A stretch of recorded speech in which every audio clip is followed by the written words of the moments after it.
Hello, this is Mechanic Dan with Runyon Surface Prep, and today we're going to be talking about the top 4 questions that customers have on the CPS 320.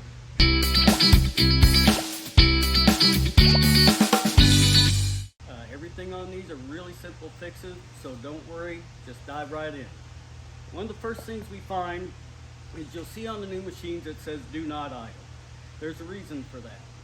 As the upper belt is sitting around the clutch, if you're idling, it's just like dragging your brakes on your car. The rotor's going to heat up, pads are going to heat up, that centrifugal clutch is going to heat up, and it'll melt the belt right in the same shape of the clutch pulley.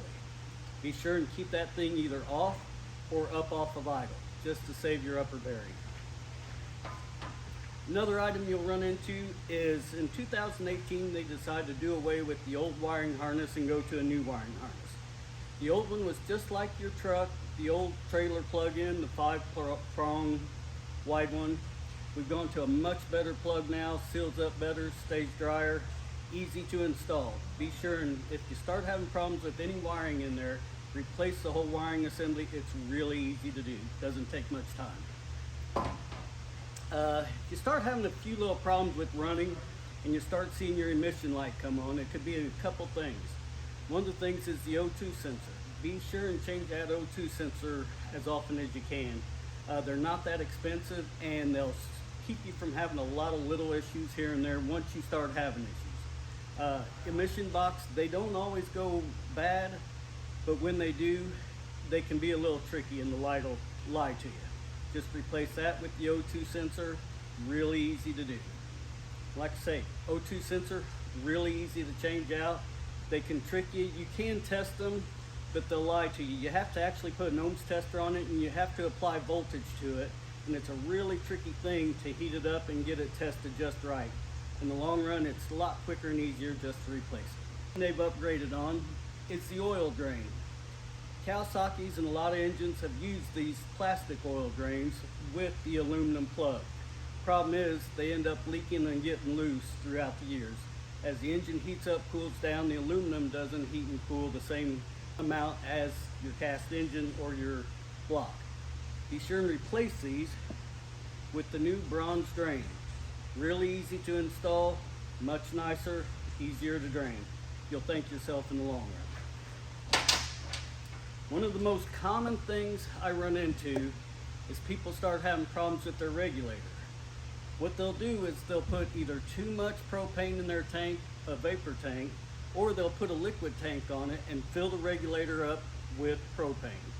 That's the worst thing for it. What happens is it gets full of propane, it freezes up. I'm sure everybody's seen it. Your propane looks just like a frosted up freezer and you have to stop and let it all defrost. The problem is there's a diaphragm inside there. Each time it gets frozen and defrost, starts getting these little hairline cracks in it, and after so long it finally works its way through and starts leaking. It'll slowly but surely start acting up on you and you won't think it's that. You may think it's something else with the engine, but 9 times out of 10, if you've frozen this up more than 5 or 6 times, the diaphragm's probably not any good anymore. So be sure, always keep your tanks 3/4 of the way full. Always use vapor tanks, never use liquid tanks. Now don't forget, oftentimes, and I understand why, people will have a bearing go out in the turntable. They'll just open it up, change that bearing, put it back together, because downtime is money. I understand that. But if there's a reason one bearing goes bad, it won't be long until the other ones go bad.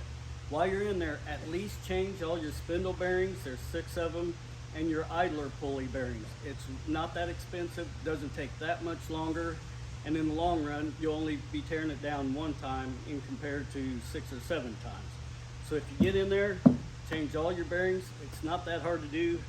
Be sure and change seals while you're in there. Gotta keep this thing dry.